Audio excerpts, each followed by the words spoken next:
اچھا جی شفیع جان صاحب، بہت سارے سوال ہو گئے. ایک تو انہوں نے آپ کو چیلنج کر دیا کہ آپ کے پی کی حد تک تو کر سکتے ہیں، لیکن نہ آپ کی مقامی لیڈرشپ ایکٹیو ہے سندھ میں، نہ ہی وہ پنجاب میں. اور اس کا کچھ مظاہرہ ہم نے علی امین گنڈا پور صاحب جب آتے تھے کے پی سے اسلام آباد آتے تھے تو ہم دیکھتے تھے جی وہاں کی پنجاب کی مقامی لیڈرشپ نہیں ہوتی تھی اور وہ خود بھی کارکنوں کو چھوڑ کے چلے جاتے تھے بیچ راستے سے. اسی طریقے سے اب یہ بتا رہے ہیں، اب آپ یہ بتائیں کہ آپ کے جو اپوزیشن لیڈر ہیں سینٹ میں، قومی اسمبلی میں، وہ بھی آپ کی پارٹی سے نہیں ہے. تو آپ کی تو پارٹی کے بڑے مسائل ہیں. آپ کس طریقے سے آپ گورنمنٹ کو یہ کہہ رہے ہیں جی ہم پورے ملک سے نکلیں گے؟ 8 اکتوبر کو سہیل آفریدی صاحب نامزد ہوئے. جب 8 اکتوبر کو وہ نامزد ہوئے تو ادارے کے ایک سربراہ آتے ہیں پشاور، وہ 3 گھنٹے کی پریس کانفرنس کرتے ہیں. اس کے بعد پاکستان مسلم لیگ نون کو جو بھرتی کیے ہوئے لوگ ہیں وہ پریس کانفرنس کرتے ہیں. اور اس کے بعد ایک سیریز شروع ہو جاتی ہے. کبھی ان کو اسمگلر کے ساتھ تشبیہ دیتے ہیں، کبھی ان کے لنکس دہشت گردوں کے ساتھ بناتے ہیں. اس دن سے لے کے آج تک سہیل آفریدی ان کے اعصاب پہ سوار ہے.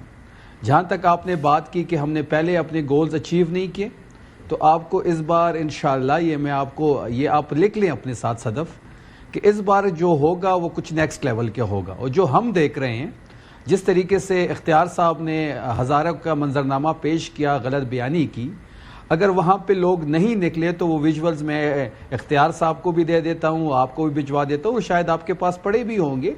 ہزاروں نہیں لاکھوں کا مجمع تھا ایبٹ آباد میں. اور وہ جس اب بات عشق سے دیوانگی اور جنون سے دیوانگی کی طرف چل نکلی ہے، جس طریقے سے وہ گاڑی کے ساتھ بھاگ رہے تھے نوجوان اور یہ کہتے ہیں کہ جی عشق پاکستان، تو عشق عمران ہی عشق پاکستان ہے. عشق عمران ہی عشق پاکستان حاصل کیا جا سکتا ہے. بات بڑی سمپل ہے کہ انشاءاللہ آپ دیکھیں. یہ تو آپ کی شخصیت پرستی ہے نا، آپ نے اپنی لیڈرشپ کو اس میں مجھے ایک سوال کا جواب دیں، آپ کی اپنی پارٹی سے اپوزیشن لیڈر کیوں نہیں لا سکے آپ لوگ؟ یہ ہمارا ثواب دید ہے. عمران خان کا ثواب پارٹی سے کیوں آپ کو لینے پڑے؟ یہ کویشچن نہیں ہے، کوئی انٹرسٹڈ نہیں ہے پارٹی میں سے؟ نہیں، یہ کوئی کویشچن آپ کا بنتا ہی نہیں ہے. یہ نہیں سنیں تو صحیح نا. آپ کے کویشچن ان کے بیانی کا بوجھ نہیں اٹھا پا رہے ہیں. آپ اب کویشچن کر لیا، مجھے جواب دینے کا موقع دیں. یہ ہمارا ثواب دید ہے. ہم جسے اپوزیشن لیڈر منتخب کرتے ہیں، چاہے وہ ایک سیٹ کی پارٹی ہو، چاہے وہ تحریک انصاف کا حصہ ہو. اور یہ جو ماسٹر سٹروک عمران خان صاحب نے کھیلا ہے اچکزئی صاحب کی صورت میں، کیونکہ یہ صدف صاحبہ آپ کے نالج میں ہوگا کہ عمر ایوب صاحب جب اپوزیشن لیڈر تھے اور وہ جس طریقے سے فلور پہ پاکستان تحریک انصاف کو ریپرزینٹ کرتے تھے، جس طریقے سے خان صاحب کے بیانیوں کو وہ بیان کرتے تھے، اسی کی سزا انہوں نے پائی. 50 سال ان کا قید اور نااہلی اور ڈی سیٹ. تحریک انصاف سے کوئی بھی آتا تو اس کا یہی حشر ہوتا، اس کو ڈی سیٹ کر دیا جاتا. تو اچکزئی صاحب کو نہیں، مجھے کمپلیٹ کرنے دیں.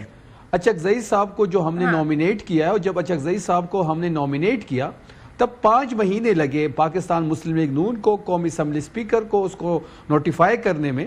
اور اسی دوران میں قومی اسمبلی اسپیکر نے کئی دفعہ ہم سے رابطہ کیا اور یہ بارہا انہوں نے ہمیں کہا کہ آپ نام کوئی اور دے دیں، ہم اس کو نوٹیفائی کر دیتے ہیں. لیکن پاکستان تحریک انصاف میں عمران خان کا فیصلہ آخری فیصلہ ہوتا ہے. عمران خان کا فیصلہ تھا اور 5 مہینے ہم اس کے ساتھ سٹک رہے. ہم نے ان پہ پریشر بڑھایا اسٹریٹ موومنٹ سے اور نوٹیفیکیشن کروایا. چلیں، یہ ماسٹر سٹروک تھا تحریک انصاف کا اختیار صاحب. اب اس پہ آپ کیا رسپونڈ کیجئے گا؟ یہ کھلاڑیوں کی زبان میں بات کرتے ہیں نا، ماسٹر سٹروک ہو گیا، کور ڈرائیو ہو گیا، ان سوئنگر ہو گیا. اصل میں پرابلم یہ ہے نا کہ ان کو اپنے لیڈر کے علاوہ کوئی دوسرا لیڈر نظر نہیں آتا، اپنی پارٹی کے علاوہ کوئی دوسری پارٹی نظر نہیں آتی، کرکٹ کے علاوہ کوئی دوسرا کھیل ان کو سمجھ نہیں آتی. اور کرکٹ بھی پتہ نہیں، اب ان کو میدان میں اتاریں گے تو پتہ چلے گا. بات ساری یہ ہے کہ اچکزئی صاحب کو نومینیٹ کرنے کا مقصد جو تھا وہ یہ تھا کہ ان پہ جو ٹھپے لگے ہوئے ہیں، میں ان ٹھپوں کا نام نہیں لوں گا، اگر آپ پوچھ بھی لیں تو میں نہیں لوں گا، ان پہ جو 2-3 ٹھپے لگے ہوئے ہیں، اس وجہ سے ان کا لیڈر یہ سوچتا تھا کہ شاید ہم اس کو نہیں کریں گے. ماسٹر سٹروک تو یہ ہوا کہ ہم نے اس کو اپوزیشن لیڈر نامزد کر دیا ہے. اب آپ دیکھیں اور آپ ماسٹر سٹروک کے نتائج دیکھیں. میں کل یہ اناؤنس کیا ہے، آپ اب دیکھ لیجئے کہ عمران خان کی یاری اور اس کا تعلق، اس کی رشتہ داری، وہ سب کچھ، اس کی ویژن، اس کا نظریہ، اس کا منشور، اس کی پارٹی، وہ سارا وہ او ٹی پی کے حساب سے ہے. آپ او ٹی پی کہہ لیں یا 1 پوٹیٹو 2 پوٹیٹو کہہ لیں، جو بھی کہتے ہیں، اس کی عارضی دوستی، عارضی تعلق ہوتا ہے. محمود خان اچکزئی کے ساتھ ان کا جو معاملہ ہے، مجھے نہیں لگتا کہ یہ کوئی عید الفطر تک بھی چل جائے یا چل پڑے اتنا مجھے لگتا نہیں ہے. اور آپ دیکھیں گی آپ کے عمران خان بڑے جلد اکتائے ہوئے نظر آئیں گے اور پھر یہ سب بولیں گے, پھر اچکزئی صاحب کی نقلیں اتاریں گے اور کبھی شکلیں بنائیں گے. Thank you so